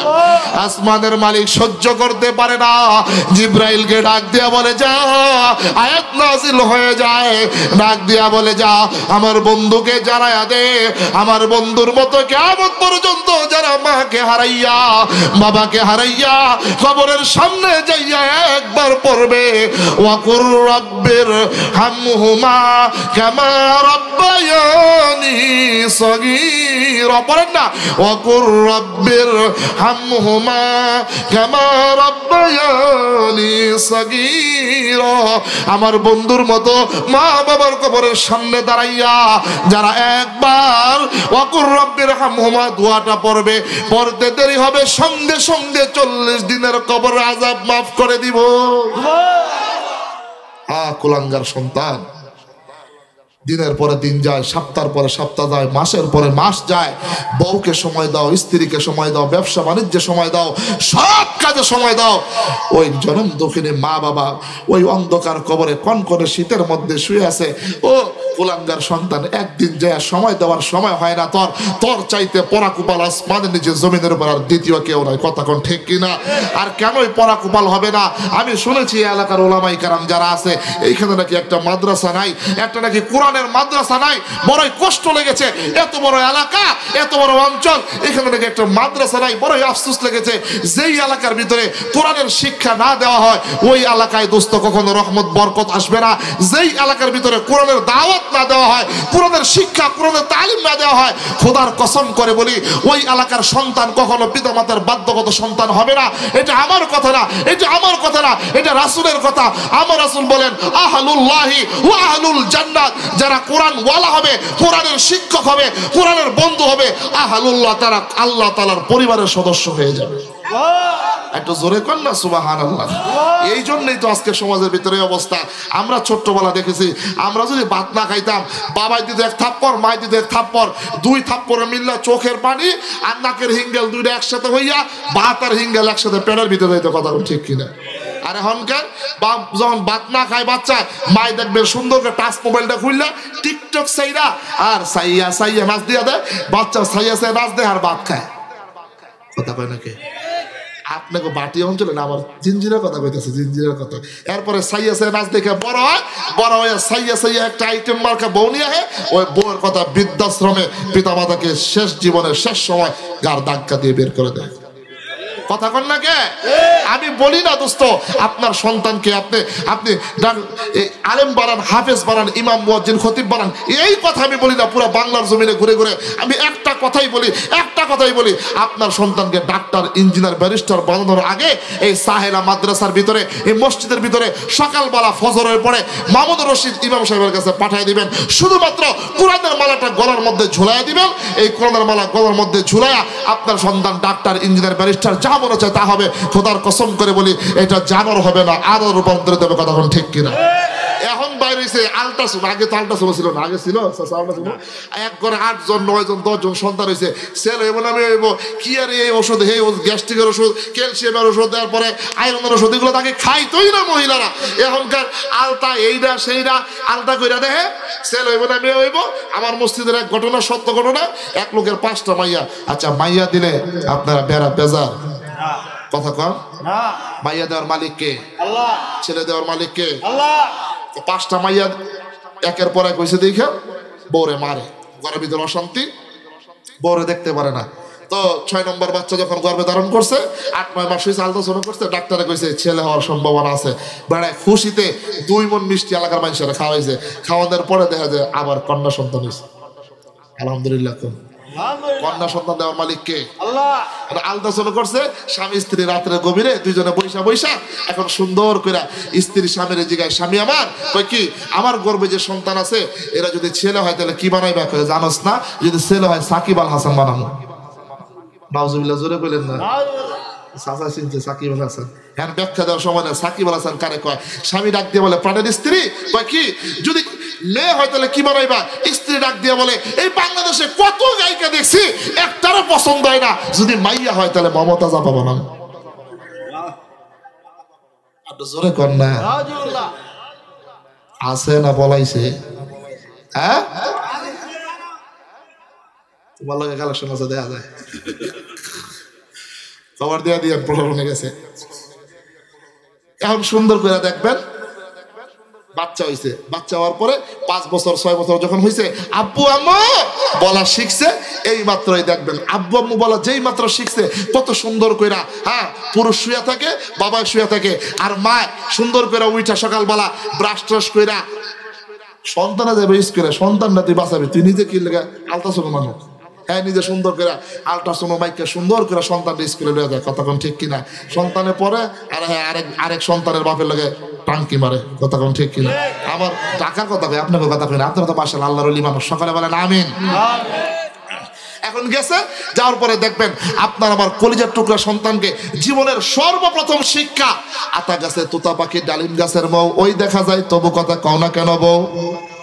তখন নাকি হ্যাঁ, এরপরে দেখবেন হাট্টিমা টিম টিম টিম, তারা মাঠে পারে ডিম, তাদের খেলা দুটো সিং, তারা হাট্টিমা টিম টিম। আচ্ছা মুরব্বী কোন তো হাট্টিমা টিম বলতে কোনো পশু দেখছেন আপনি? দেখছেন আপনি? দেখছেন আপনি? দেখছেন? সভাপতি কথা কোনো জোরে কোন? হ্যাঁ দেখছেন, আপনারা দেখছেন? আছে হাট্টিমা টিম? এখন আছে? যাইব নাকি সামনে? আচ্ছা, তাহলে জীবনের সর্বপ্রথম শিক্ষা কলিজার টুকরা সন্তানদেরকে শিক্ষকরা দিয়েছে, সত্য না মিথ্যা? কথা বলেন। এই মিথ্যা শিক্ষায় শিক্ষিত হয়ে আপনার আমার কলিজার টুকরা সন্তান হাই স্কুলে যাবে, প্রাইমারিতে যাবে, কলেজে যাবে, ভার্সিটিতে যাবে, ডাক্তার, ইঞ্জিনিয়ার, ব্যারিস্টার হবে।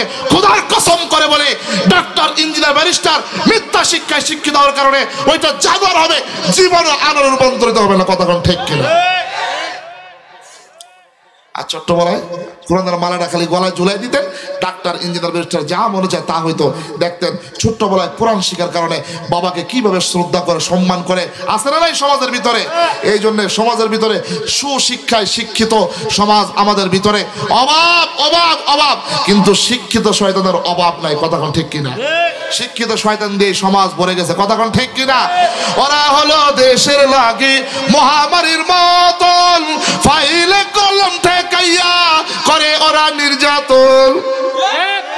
বুঝেননি স্যার? কয় কি আমার ছেলেরা তো মাস্টার্স একবারে পিএইচডি করা, চাইলে বাবা এই চাকরির উপযুক্ত স্যার, ছেলেটাকে নিয়ে আসছি, আদব মুআদ্দাব স্যার। স্যারে কয় এই যে টেবিল, তো টেবিলের নিচে দিয়ে হাদিয়া পাঠাও, তাহলে ফাইলে সই হবে না। কতক্ষণ ঠিক না? আবার স্যারের দেখবেন কি সুন্দর সুন্দর দাড়ি, সাদা দাড়ি, আবার দেখবেন টুপি, নামের আগে হাজি জুব্বা লাগাইয়া স্যারে গিয়া সামনে বহে, আবার টেবিলের নিচ দিয়া সুদ নামক হাদিয়া খায়। কতক্ষণ ঠিক না?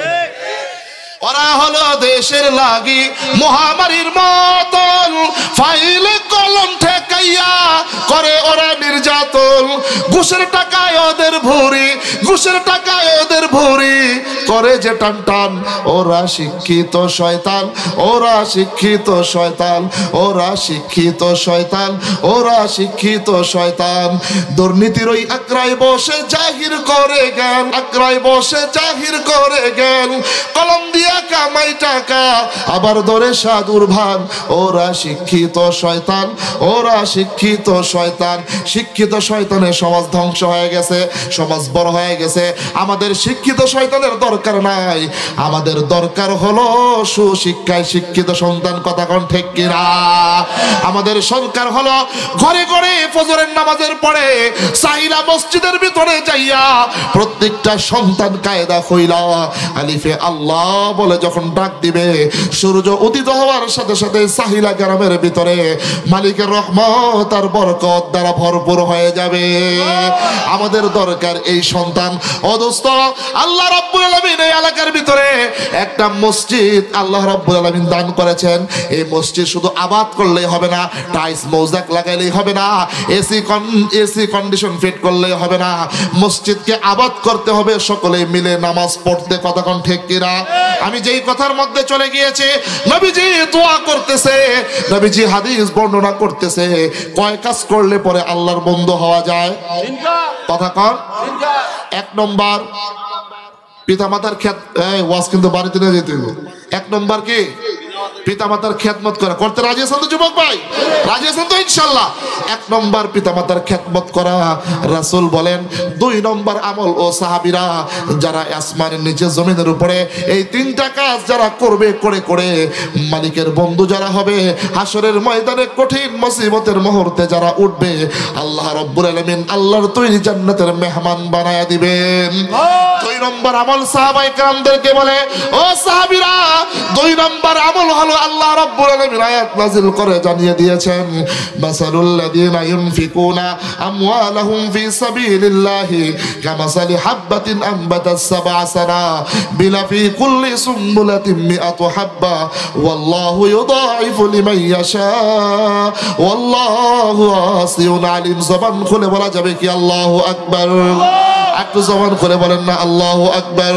আল্লাহর নবী ডাক দিয়ে বলে, সাহাবীরা 2 নম্বর আমল হলো যারা মৃত্যু পর্যন্ত আল্লাহর 30 দিন, বছরে 365 দিন সাধ্য অনুযায়ী 1 টাকা হোক, 2 টাকা হোক, 3 টাকা হোক করে করে আল্লাহর সন্তুষ্টি চিত্তে যারা আল্লাহ রাস্তায় দান করে করে করে করে করে যখন মারা যায়, আল্লাহ রাব্বুল আলামিন বলেন আমার এই বন্ধু মরণ নামক দরজা দিয়ে আমার কাছে আসতে দেরি হবে, কবরটা জান্নাতের টুকরা বানাইতে আমি দেরি করব না। ও দোস্ত বন্ধু, যেই মাত্র নবীজি এই কথা বলেছে, নবীজির জামাতা হযরতে আলী রাদিয়াল্লাহু তাআলা আনহু এমনিতেই মসজিদে নববীর মধ্যে বাচ্চাদের মতো ফেলফেল কইরা কান্নাকাটি লুল ফালায়া দিয়েছে। হযরতে আলী রাদিয়াল্লাহু তাআলা আনহু মসজিদে নববীর ভিতরে এমন ভাবে কান্নাকাটি করা শুরু করলেন, নবীজি সহ্য করতে পারলেন না। মেম্বার থেকে দাঁড়ায়া হযরতে আলীর সামনে গিয়া বলে, আলী কেন তুমি এইভাবে কান্নাকাটি করো? মজলিসটাকে কেন তুমি অসুন্দর করে দিচ্ছ, অশৃঙ্খল করে দিচ্ছ? একটু পরেই তো জুমার নামাজের আদায় করা হবে, তুমি কেন কান্নাকাটি করো? হযরতে আলী ডাক দিয়ে বলে, ইয়া রাসূলুল্লাহ, ইয়া হাবিবাল্লাহ, এই পৃথিবীতে কেউ না জানলেও আপনি তো জানেন আমার পরিবারের কি অবস্থা, আমার নিজের কি অবস্থা। আপনি জেনে শুনে আপনার কলিজার টুকরা খাতুন জান্নাত ফাতেমাকে আমার করে বিবাহ দিয়েছেন। আল্লাহু আকবার। একটু জোরে বলেন আল্লাহু আকবার। আপনি তো জানেন আপনি আমার কাছে বিবাহ দিয়েছেন। নবীজি বলে, হ্যাঁ তোমার ব্যাপারে আমি সব কিছু জানি। ডাক দিয়া বলে, ইয়া রাসূলুল্লাহ, আমি কি আল্লাহর বন্ধু হতে পারবো পারবো না? আমি কি আল্লাহর দোস্ত হতে পারবো না? বিনা হিসাবে জান্নাতে কি আমি যেতে পারবো না? এমনিতেই আল্লাহর নবী ডাক দিয়ে বলে, আলী এমন কি হয়েছে যার কারণে তুমি আল্লাহর বন্ধু হতে পারবে না? এমনিতেই আলী দাঁড়ায় মসজিদ নববীর মধ্যে সবার সামনে ঘোষণা দেয়, আমি কি আল্লাহর বন্ধু হতে পারবো না? ইয়া রাসূলুল্লাহ, ইয়া হাবিবাল্লাহ, আমার পরনে যে জুব্বাটা দেখতেছেন, আমি আলীর এই জুব্বা ছাড়া কোনো টাকা নাই, পয়সা নাই, ঘর নাই, বাড়ি নাই। ওরে সম্পদওয়ালা, টাকাওয়ালা, পয়সাওয়ালা, ওরে শিল্পপতি, ওরে কোটিপতি, মেয়েটাকে বিবাহ দেওয়ার আগে টাকাওয়ালা, পয়সাওয়ালা, সরকারি চাকরিওয়ালা খোঁজো, কিন্তু সুন্দর চরিত্রের অধিকারী কোনো ছেলে খোঁজো না। কথা কাও ঠিক কিনা? যুবকরা কথা কাও নাকি? হ্যাঁ, দেখে সরকারি চাকরি আসেনি, দেখে টাকা আসেনি, পয়সা আসেনি পোলা, কিন্তু পোলায় তো সরকারি চাকরি করে, ঘুষ খায়, সুদ খায়, টাকা আছে, পয়সা আছে, রাত্রে আবার বোতল টানে। কথা কয় নাকি? খুব শিল্পপতি, খুব বড় পছন্দ করে না সরকারি চাকরিওয়ালা, ক্যাডার মাস্টার চাকরিওয়ালা ছেলের কাছে বিয়া দিছে। হ্যাঁ, ঘুষও খায়, সুদও খায়, বাড়িও আছে, সব কিছুই আছে, মাগার দোষ চরিত্রে রাত্রে বোতল খাইয়া শিল্পপতি কোটিপতির মাইয়ারা রাত্রে এসে পিড়ায়। কথা কয় নাকি? আর একজন যুবক, সে অল্প টাকা কামায়, কিন্তু 5 ওয়াক্ত নামাজ পড়ে, সাহিলা মসজিদে 5 ওয়াক্ত যায়, ইমামের সাথে সুসম্পর্ক, আবার সুন্দর লেবাস, আবার কত সুন্দর, মানুষকে দেখলেই সালাম করে, কালাম করে, কত সুন্দর আদবের আখলাকের অধিকারী। সে টাকা কামায় অল্প, বউকে মাসে মাসে স্বর্ণ গয়না বানায় দিতে পারে না, 3 পিস কিনে দিতে পারে না, শাড়ি কিনে দিতে পারে না, মাগার স্বামী স্ত্রীর ভিতরে যে মধুর সম্পর্ক আছে, যেই সম্পর্ক হযরত আলী আর ফাতেমার মধ্যে ছিল। কথা কোন ঠিক? হযরত আলী এবার বলে, ইয়া রাসূলুল্লাহ, ইয়া হাবিবাল্লাহ, আপনি তো জানেন এই জুব্বা ছাড়া আমার কোনো কিছু নাই। হযরত আলী বলে, ইয়া রাসূলুল্লাহ, এশারের নামাজ জামাতের সাথে আদায় করার পরে মদিনার সমস্ত সাহাবায়ে কেরাম যার যার বাড়িতে যখন চলে যায়, ঘরে যখন চলে যায়, এমনিতেই আমি ওই কূপের ভিতরে নামি। কূপের ভিতরে নামার পরে আমার পেট পর্যন্ত কূপের ভিতরে ঢুকে যায়, লজ্জায় স্থান পানির ভিতরে ঢুকাই। আমি আমার জুব্বাটাকে খুলি, সারাদিন নামাজ পড়তে যাইয়া, কাজকর্ম করতে যাইয়া জুব্বার ভিতরে ঘামের খন্দক হয়, ঘামে জড়ায়া যায়। আমার নিজের 2টা হাত দিয়া জুব্বাটাকে কসলায়া সুন্দর কইরা, পরিষ্কার কইরা, ধুইয়া আমি লাইরা দেই। এমনিতেই আদা ভিজা যখন হয়, এমনিতেই তাহাজ্জুদের সময় হয়ে যায়। ইয়া রাসূলুল্লাহ, আদা ভিজা জুব্বাটা পইরা তাহাজ্জুদের নামাজ আদায় করি, ফজর, যোহর, আসর, মাগরিব, এশা আদায় করে আবার রাত্রে আমার জুব্বাটা ধুইয়া দেই। ইয়া রাসূলুল্লাহ, এই জুব্বা ছাড়া আমার কোনো কিছু নাই। আমি কি আল্লাহর বন্ধু হতে পারবো না? আমি কি আল্লাহর দোস্ত হতে পারবো না? আল্লাহর তৈরি জান্নাতের মেহমান হতে পারবো না? যেই মাত্র হযরত আলী এই কথা বলে, নবীজি ডান মুবারক, ডান হাতটা ডান পকেটের ভিতরে ঢুকায়া দেয়। নবীজির পকেটে একটা খুরমা ছিল, এই খুরমাটা হযরত আলীর হাতে দিয়া দেয় হাদিয়া হিসাবে। হযরত আলী মুহূর্তের ভিতরে ওই খেজুরার খুরমাটা একজন ভিক্ষুককে দান কইরা আল্লাহ তাআলার বন্ধু হয়ে যায়। রাজি আছেন তো? হ্যাঁ, একটা সিগারেট কম খাইবেন, ওই সিগারেটটাকে আল্লাহর রাস্তায় আল্লাহ সন্তুষ্টির চিত্তে দান করবে। রাজি আছেন তো? কেউ কয় না। বাহ, এই এলাকায় দেখা কেউ সিগারেট খায় না। মাশাআল্লাহ, আল্লাহ সকলকে কবুল করেন, চিৎকার করে বলেন আমিন। একটা পান কম খাইবেন, একটা পানের 5 টাকা প্রত্যেক দিন আল্লাহর রাস্তায় আল্লাহর সন্তুষ্টিতে দান করবেন। রাজি আছেন তো ইনশাআল্লাহ? হ্যাঁ হ্যাঁ, যুবক ভাইরা, এমবি বড়, মিনিট বড়, 1 সপ্তাহের এমবি কম বলবা, 1 সপ্তাহের মিনিট কম বলবা, ওই যে 2 টাকা, 3 টাকা, 1 টাকা আল্লাহর রাস্তায় দান করে আল্লাহর বন্ধু হয়ে যাবে। রাজি আছে তো ইনশাআল্লাহ? হযরত আলী এখন মনে মনে খুশি।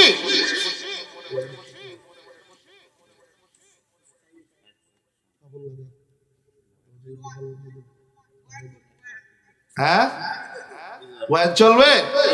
আর আরেক বক্তা আছে তো, সারা চলবো। আইসে বুড়ার ইমান বড় তাজা, কবরে পাইব বড় মজা। কথা কোন ঠিক কিনা? দুনিয়াতে যারা ইমান তাজা করতে পারবা, কবরে গিয়া বড় মজা পাইবা। আর দুনিয়ার মধ্যে থাকি খালি দুনিয়া দুনিয়া দুনিয়া দুনিয়া, কবরের ভিতরে গিয়া খাইবা খালি খাজার খাজা। কথা কোন ঠিক কিনা?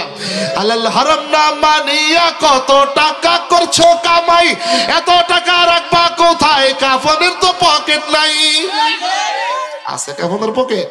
এই কথা কোন না গাজী সাহেব? কাপড়ের পকেট আছে? 3 টুকরা কাপড়ের মধ্যে পেঁচায়া তোমাকে আমাকে অন্ধকার কবরে থুয়ে আসবে। এই দুনিয়ার ধন সম্পদ টাকা পয়সা সব রবে পড়ে, কিসের প্রাণের স্ত্রী, কিসের ছেলে মেয়ে সন্তান, সব বলবে দূরে দূরে দূরে দূরে। তোমরা কি দেখো নাই সে টাঙ্গাইল ঘাটেলের ঘটনা? বাবা চলে গেছে, 2 ভাই সম্পদ নিয়ে ভাগাভাগি মারামারি। সম্পদ যতক্ষণ পর্যন্ত ভাগাভাগি না হবে বাবাকে কবরস্থ করতে দেওয়া হবে না। শেষমেশ 18 ঘন্টা পরে পুলিশ আইসা বিষয়টাকে সমাধান করে বাবাকে কবরস্থ করেছে। কে বলেছে এই সন্তান তোমার কাজে আসবে? বাবা চলে গেছে। এই তো তোমাদের সত্য ঘটনা, যেটা আমি তোমাদেরকে বলি। বৃষ্টি আসতেছে আসতেছে, মুরব্বী অসুস্থ, বুড়ো অসুস্থ, বুড়ি অসুস্থ। মুরব্বী অসুস্থ, এমনিতেই মুরব্বী শুয়ে রয়েছে খাটের মধ্যে, স্ত্রীর সামনে পাশে বৈশা হাতে তেল দেয়, একবার পায়ে তেল দেয়, আর খালি কয় আল্লাহ বুড়ার আগে তুমি আমারে লইয়া যায়। ও এই বুড়া আমারে কত কষ্ট কইরা সংসার জীবন চালাইছে, বুড়ায় কত কষ্ট করে আমারে এই সংসারে রাখছে, এ তুমি বুড়ার আগে আমারে নিয়ে যায়। এরপরে স্বামী মনে মনে কয় খাইছে রে, 60 বছর 30 বছর 40 বছর এই বুড়ির লগে সংসার করলাম, আমি অসুস্থ, বুড়ি আল্লাহর কাছে আমার লেগে কান্দে, কি ভালোবাসে রে। আচ্ছা তো দেখি, টিপ টিপ টিপ টিপ বৃষ্টি করে। বুড়াই কি করছে, আস্তে আস্তে গিয়ে একটা বাছুর আছিল, গরুর বাছুর, বাছুরের রশি দিছে শিরা, তো বাছুরের রশি যে শিরা দিছে, বাছুরে দেয় নাই খাওয়ান, আর গাভীর রাখছে দূরে, দুধ খাইতে দেয় নাই, বাছুর রাখছে ক্ষুধা। এমনিতেই বুড়াইয়া হইয়া রয়েছে কম্বল দিয়া, আর বুড়ি দোয়া করে আল্লাহ আমার স্বামীরে কত ভালোবাসি, স্বামীর আগে তুমি আমারে নিয়ে যাও। বুড়াই কয় এখন এই পরীক্ষা করে দেখি বুড়ি কি কারে ভালোবাসে, আমারই ভালোবাসে, আমার সম্পত্তিরে ভালোবাসে। আর ওই যে টিপ টিপ বৃষ্টি পড়তেছে, কাচারি তো এমনিতেই বাচ্চাটা আইসা একটা গুতা দিছে জানলা দিয়া, আর বুড়ি মনে করছে আজরাইল আইছে, কারণ বুড়া এত বছর হয়েছে হইয়া রয়েছে। বুড়ি এক খাটেতে লাভ দিয়ে আরেক খাটে গিয়া আজরাইল, অসুস্থ বুড়াই কিন্তু ওই খাটে এই খাটে কিন্তু আইস না। কে কইছে তোমার স্ত্রী তোমার ভালোবাসে? এই সব ধোকা ধোকা ধোকা ধোকা। আমাল হায়াতুদ দুনিয়া ইল্লা মাতাউল গুরুর। দুনিয়ায় ধোকা দোস্ত, দুনিয়ায় ধোকা। তুমি এখন মরে দেখো, এখন মরে দেখো, সন্তান বলবে, আত্মীয় স্বজন সকলকে ডাইকা বলবে যা বাবাকে কবরস্থ কর। একজন সন্তান চলে যাবে আহারে জঙ্গলে বাঁশ কাটতে, আরেক সন্তান চলে যাবে আহারে তোমার জন্য কাফনের কাপড় আনতে। স্ত্রী তোমাকে 5 তলা খাট থেকে নিচতলায় নামায়া দিবে, আরে দামি কাপড়গুলা চিন দিয়া ছিঁড়া ছিঁড়া কিচি দিয়া কাইটা কাইটা তোমাকে সাধারণ চাদরের মধ্যে পেঁচায় দিবে। এই দুনিয়ার মোহে পড়িস না দোস্ত, দুনিয়ার মোহে পড়িস না, পড়িস না। আমার মালিক ডাক দিয়ে বলে, ও বান্দা ব্যবসা কর আমাকে স্মরণ কর, চাকরি কর আমাকে স্মরণ কর, বিদেশে যা আমাকে স্মরণ কর, লাখ টাকা কাম আমাকে স্মরণ কর, রিক্সা চালা আমাকে স্মরণ কর, কৃষিকাজ কর আমাকে স্মরণ কর, লক্ষ লক্ষ টাকা কামা, কোনো দোষ নাই, কোনো দোষ নাই। আমার মালিক ডাক দিয়ে বলে, আমি সাহেলা গ্রামে মামুনুর রশিদের মাধ্যমে 5 বার তোরে ডাক দিব, বান্দা চাকরি চাকরি, তুই যা মনে চায় চাকরি, ব্যবসা বাণিজ্য, রিক্সা, যা মনে চায় তা কর।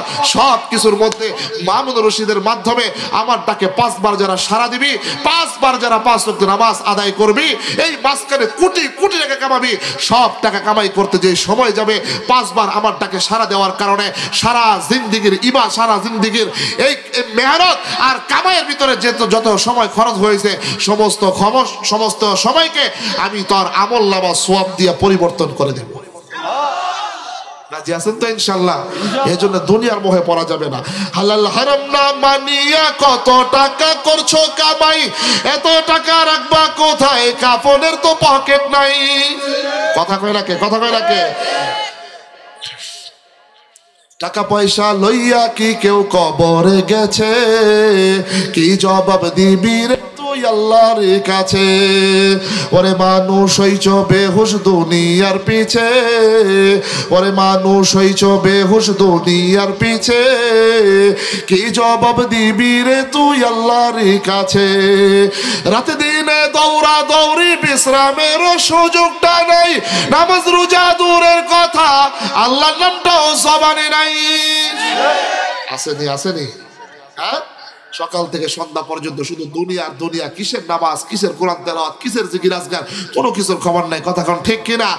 রাতে দিনে দৌড়া দৌড়ি, বিশ্রামের সুযোগটা নাই, নামাজ রোজা দূরের কথা, আল্লাহর নামটাও জবানে নাই। তোর পিছে মহা বিপদের সংকেত আছে, কি জবাব দিবি রে তুই আল্লাহর কাছে? ওরে মানুষ হইছ বেহুশ দুনিয়ার পিছে, কি জবাব দিবি বীরে তুই আল্লাহর কাছে? এই জন্য দোস্ত দুনিয়ার মোহে পড়া যাবে না, স্ত্রীর ভালোবাসায় পড়া যাবে না, সন্তানের মায়ায় পড়া যাবে না। সন্তান আল্লাহ দিয়েছে পরীক্ষা, স্ত্রী আল্লাহ দিছে পরীক্ষা, ধন সম্পদ দিছে আল্লাহ পরীক্ষা। আল্লাহ বলেন ইন্নামাল হায়াতুদ দুনিয়া, আল্লাহ বলেন ইন্নামা আমওয়ালুকুম ওয়া আওলাদুকুম ফিতনা। ধন সম্পদ, টাকা পয়সা, বাড়ি গাড়ি, সন্তান সন্ততি, স্ত্রী, সব কিছু হইল তোমার জন্য পরীক্ষা।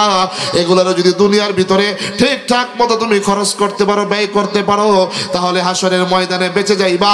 যদি এগুলাকে ঠিকঠাক মতো ক্ষয় না করতে পারো, ব্যয় না করতে পারো, টাকা দিয়া মসজিদের কাজে লাগাও নাই, টাকা তোমার ব্যান্ড পার্টির কাজে লাগছে, তোমার টাকা মাদ্রাসার কাজে লাগে নাই, তোমার টাকা কনসার্টের কাজে লাগছে, তোমার সন্তান আলেম হয় নাই, তোমার সন্তান জেমস হয়েছে, তোমার সন্তান হাফেজ হয় নাই, তোমার সন্তান ভালো সুন্দর চরিত্রের অধিকারী হয় নাই, তোমার সন্তান ইবলিসিন মার্কা হয়েছে, এই সন্তান কিন্তু তোমার গলায় পাড়া দিয়া তোমাকে নিয়ে একসাথে মালিকের তৈরি জাহান্নামে যাবে। এই জন্য বলতে হবে দোস্ত, আল্লাহর বন্ধু হইতে হইলে কয়টা আমল করতে হবে? কয়টা? 1 নম্বর পিতামাতার খেদমত, 2 নম্বর আল্লাহ রাস্তায় দান করা, 3 নম্বর কি?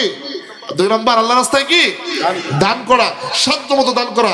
আমি কিন্তু আপনাদের কাছে টাকা পয়সা চাবো না, আমি যে ওয়াজটা আপনাদেরকে করতে চাইছি, ও দোস্ত ওয়াজ বহু শুনেছেন, এখানে এমন একজনও নাই যারা বলতে পারবে না নামাজ না পড়লে সওয়াব না গুনাহ, নামাজ না পড়লে সওয়াব না গুনাহ।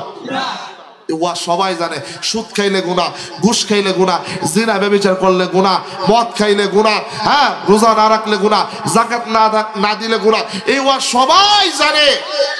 আমল করে আমাদের এখন ওয়াজের সময় নাই, আমলের সময় আমল করে করে করে করে করে করে যারা মালিককে সন্তুষ্ট করতে পারবে এরাই কামিয়াব।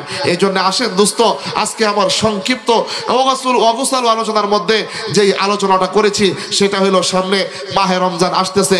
আজকে আখিরি মোনাজাতের মাধ্যমে, তওবার মাধ্যমে নিজেকে পরিশুদ্ধ করে 5 ওয়াক্ত নামাজ যথাযথভাবে যেন আদায় করতে পারি, মালিকের বন্ধু যেন হতে পারি পিতামাতার খেদমত করে করে, আর আল্লাহ রাস্তায় সাধ্য অনুযায়ী প্রত্যেক দিন 1 টাকা হলেও যেন দান করে করে মালিককে সন্তুষ্ট করতে পারি। রাজি আছি তো ইনশাআল্লাহ? আজকে রাজি আছি তো ইনশাআল্লাহ? চলবে না থাকবে? কথা বলেন, চলবে না থাকবে? একবার বলেন তো আল্লাহু আকবার। ইমান দীপ্ত কণ্ঠে বলেন তো আল্লাহু আকবার। একটু জোরে বলেন তো আল্লাহু আকবার। এই দোস্ত, মাঝে মধ্যে বাংলার জমিনে নাস্তিক আর মুরতাদ, আমার কলিজার চাইতে যাকে বেশি মোহাব্বত করি, ভালোবাসি, আমাদের মুসলমানদের ইমান কেমন আছে, ইমান সজাগ আছে না ঘুমিয়ে আছে, এইটা পরীক্ষা করার জন্য বাংলাদেশের আনাচে কানাচে বিভিন্ন সময় নাস্তিক আর মুরতাদ আমাদের নবীর বিরুদ্ধে কুৎসারণা করে। কতক্ষণ ঠিক কিনা? অদোস্ত, আজকে প্রত্যয় গ্রহণ করতে হবে, সাহিলা কেরামদের যুবকদেরকে, মুরব্বীদেরকে ওয়াদাবদ্ধ হতে হবে। আবারও যদি স্বাধীন বাংলার জমিনে কোন নাস্তিক আর মুরতাদ আমার নবীর বিরুদ্ধাচরণ করে, তার জিহ্বা দিয়ে সারাই এলাকার কুত্তা দিয়ে খাওয়াইতে কেন রাজি আছো? মালিককে 2 হাত তুলে দেখিয়ে দাও। একটাও তাকবীর দেওয়ার মতো একজনও নাই।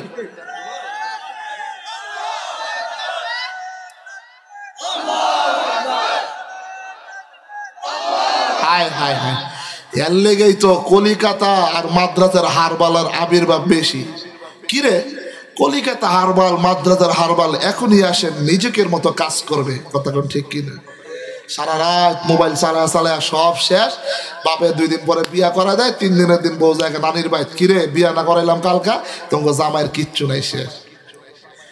এই মার্কা যুবকরা যদি এমনের ইমান থাকে, ওয়ারাব্বাকা ফাকাব্বির, ওয়ারাব্বাকা ফাকাব্বির, আবারও যদি হযরত ওমরের মতো কাবার চত্বরে দাঁড়ায়া নবীকে সাক্ষী রেখে বলেছে, ওগো নবীজি আজকে জোহরের নামাজ জামাতের সাথে প্রকাশ্য দিবালোকে কাবা ঘরের চত্বর আদায় করা হবে, আমি ওমর দেখতে চাই কে তার পিতামাতার বুক খালি করবে, কে তার স্ত্রীর বুক খালি করবে, কে তার সন্তানের বুক খালি করবে। আবারও যদি ওমরের মতো আজকের জমিন থেকে কোন যুবক নারে তাকবীরের দড়ি দিয়ে আওয়াজ দিতে পারো, খোদার কসম করে বলি বাংলার জমিনে আরো যতগুলো নাস্তিক আছে শেখ হাসিনার মতো দিল্লিতে পালায় যাইতে বাধ্য হয়ে যাবে, বাধ্য হয়ে যাবে, বাধ্য হয়ে যাবে। ঠিক কিনা বলো?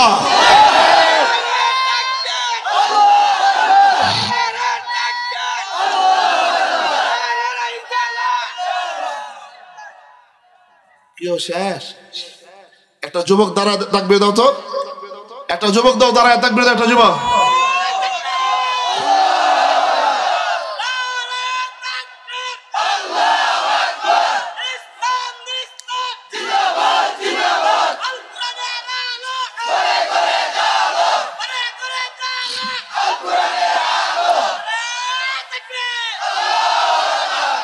রাজি আছেন তো ইনশাআল্লাহ? হ্যাঁ, কোরআনের জন্য কিশোরগঞ্জের আরমান, আপনারা কি আরমানের কথা ভুলে গিয়েছেন? যে শহীদ মসজিদ যার নামে হয়েছে, সেই আরমান 18 বছরের আরমান কোরআনের পক্ষে জীবন দিয়েছে। আবারও যদি মুসলমান তোমাদেরকে কোরআনের পক্ষে, ইসলামের পক্ষে, মাদ্রাসা মসজিদের পক্ষে, উলামায়ে কেরামের পক্ষে, রাসূলের পক্ষে জীবন দিতে হয়, তাজা রক্ত ঢেলে দিয়ে কাফনের কাপড় পরতে কারা কারা জিয়াছো, আবারও দুই হাত তুলে দেখিয়ে দাও।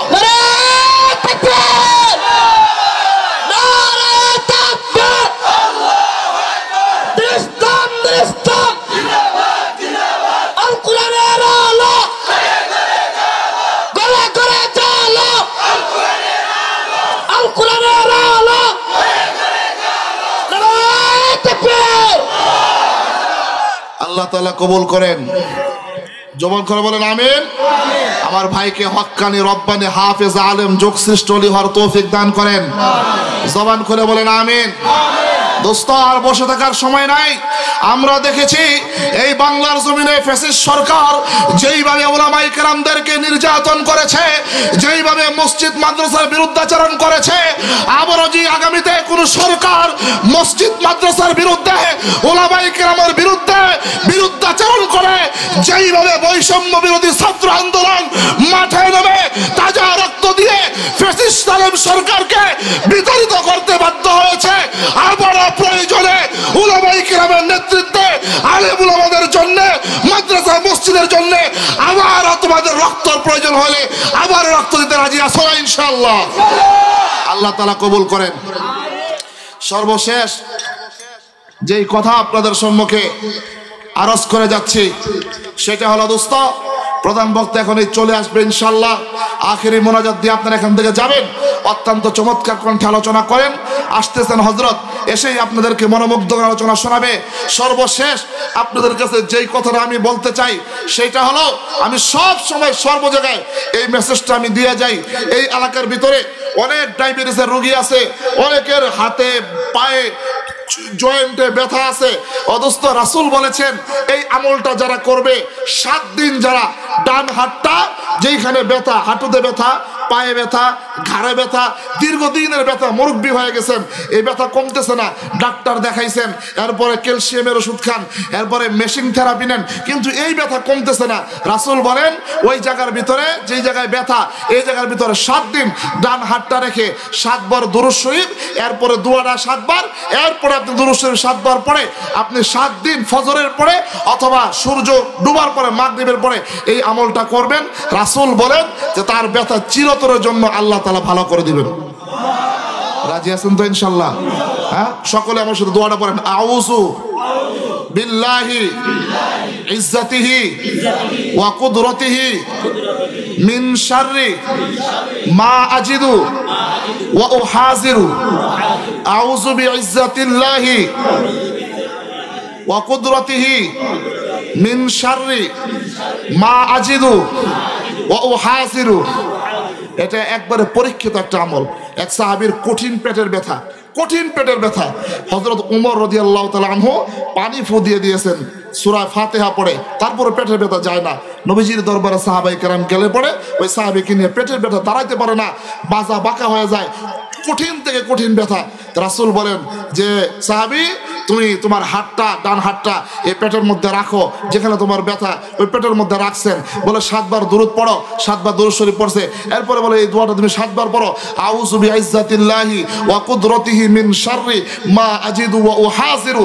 এই দোয়াটা 7 বার পড়ো, এরপরে 7 বার দুরূদ পড়ো। রাসূল বলেন 7 বার দোয়াটা পড়ার পরে, 7 বার দুরূদ পড়ার পরে সাহাবী তার পেটের ব্যথার স্থান থেকে হাত সরাইতে দেরি হয়েছে, সঙ্গে সঙ্গে আল্লাহ তাআলা পেটের ব্যথা ভালো করতে দেরি করেন না। ওলামায়ে কেরাম আছে, লিখে নেবেন দোয়াটা, আমল করবেন তো ইনশাআল্লাহ। আর সর্বশেষ কথা, এই মাদ্রাসা একটা কোরআনের বাগান, কোরআনের বাগিচা। আপনারা সকলেই যেভাবে মসজিদটাকে সুন্দর করে সাজাইছেন, এইভাবে একটা এই এলাকার ভিতরে কোরআনের বাগান তথা কোরআনের মাদ্রাসা তথা রাসূলের মাদ্রাসা একটা বাগান সাজাইবেন ইনশাআল্লাহ। রাজি আছেন তো ইনশাআল্লাহ? সকলে মিলে আল্লাহ রাসূল বলেন আহলুল্লাহি ওয়া আহলুল কোরআন, যারা কোরআনওয়ালা হবে তারা আল্লাহর বন্ধু হয়ে যাবে। আর যারা দুনিয়াতে কোরআনকে বন্ধু বানাইবে, কোরআন মরণে কবরে হাসরে তাদেরকে বন্ধু বানায়া আল্লাহর তৈরি জান্নাতের মেহমান বানায় দেবেন। চিৎকার মেরে বলেন সুবহানাল্লাহ। বলেন হুজুর কেমনে? মরানোর সময় একটা দৃষ্টান্ত দিয়ে আমি শেষ করে দিচ্ছি। মনে করেন আজকের মাহফিলের সভাপতি ওমর ফারুক সাহেব, চিনেন তো সবাই ওমর ফারুক সাহেবের 3 সন্তান, একটা ডাক্তার, একটা ইঞ্জিনিয়ার, একটা ব্যারিস্টার। ওমর ফারুক সাহেবের 3 ক্যাটাগরিতে সম্পদ। একটা হলো ক্যাশ টাকা, একটা হলো খ্যাত খামারের টাকা, 3 নম্বরটা হলো বিল্ডিং এর টাকা। ক্যাশ টাকা দিয়ে ডাক্তার বানাইছে, খ্যাত খামার বেচা ইঞ্জিনিয়ার বানাইছে, 5 তলা বাড়ি বিক্রি কইরা ডাক্তার বানাইছে, ইঞ্জিনিয়ার ব্যারিস্টার বানাইছে। 3 সন্তানের ডাক্তার ইঞ্জিনিয়ার ব্যারিস্টার বানায় 3 জায়গায় রাখে। এখন এই সাহিলা গ্রামও আসে না, ওমর ফারুক সাহেবের কোনো খোঁজ খবর নেয় না। বুড়া বয়সে আল্লাহ তাআলা একটা সন্তান দান করছে, এই সন্তানরা দিয়েছে মাদ্রাসার ভিতরে, ধন সম্পদ নাই, সন্তান সুন্দর করে কুরআনুল কারীম শিক্ষা করছে। এরপর আজরাইল চলে আসছে, আজরাইল যখন টুটির মধ্যে চেপে ধরছে, ডাক্তার ইঞ্জিনিয়ার ব্যারিস্টার ছেলেরা সকলে চলে আসছে টাই কোট পইরা, আপেল কমলা বেদনা নিয়ে। কোনো কাজে আসবে তখন? কথা বলেন। ওই যে সাহিলা গ্রামে ওই যে 4র্থ সন্তানটাকে দিছে ওমর ফারুক সাহেব, ওই সন্তানটা আয়েশা মালিকের কুরআনুল কারীমটা খুইলা যেই মাত্র সূরা ইয়াসিন তেলাওয়াত করা শুরু করে দিছে, রাসূল তার হাদিসের মধ্যে বলে কোন সন্তান যদি পিতামাতার মৃত্যুর সন্নিকটে কঠিন মুসিবতের মুহূর্তে ডান পাশে বৈশা সূরা ইয়াসিন তেলাওয়াত করে, সঙ্গে সঙ্গে মালিক মৃত্যুর যন্ত্রণাকে লাঘব করে দিয়ে, সহজ করে দিয়ে ঈমান নিয়ে দুনিয়া থেকে বিদায় হওয়ার তৌফিক দান করেন। রাজি আছেন তো ইনশাআল্লাহ? বাংলাদেশের সুনামধন্য উল্লেখযোগ্য বুজুর্গ হযরত আল্লামা খালেদ সাইফুল্লাহ আইয়ুবী বারাকাল্লাহু ফি হায়াতি, সুলতানুল ওয়াইজ যাকে বলা হয়, হযরতের সুনামধন্য স্নেহের খলিফা, অত্যন্ত চমৎকার দিলকাশ আলোচনা করেন আমার অত্যন্ত শ্রদ্ধাভাজন বড় ভাই হযরতুল আল্লাম মাওলানা আবুল কালাম আইয়ুবী বারাকাল্লাহু ফি হায়াতি। সকলে বলেন আমিন। হযরত চলে আসছেন, এদিকে সেদিকে যারা আছেন মেহেরবানি করে সকলে চলে আসেন। আমি আসলে কালকে আমার আবার চলে যেতে হবে সেই গোপালগঞ্জ মকসুদপুর, না হলে আরো সময় দিতাম, আবার চলে যেতে হবে এই কারণে, এই জন্যে আমার বেয়াদবি মাফ করবেন। এবং হযরত চলে আসছেন, আমি এখনই মাইক ছেড়ে দিচ্ছি। হযরত এখন দিলকাশ আলোচনা করবেন। হযরতের বয়ান শোনার পরে তওবা করে আখিরি মোনাজাত দিয়ে এখান থেকে কারা কারা বিদায় হবেন, শেষ মালিককে 2 হাত তুলে দেখান লিল্লাহি তাকবীর।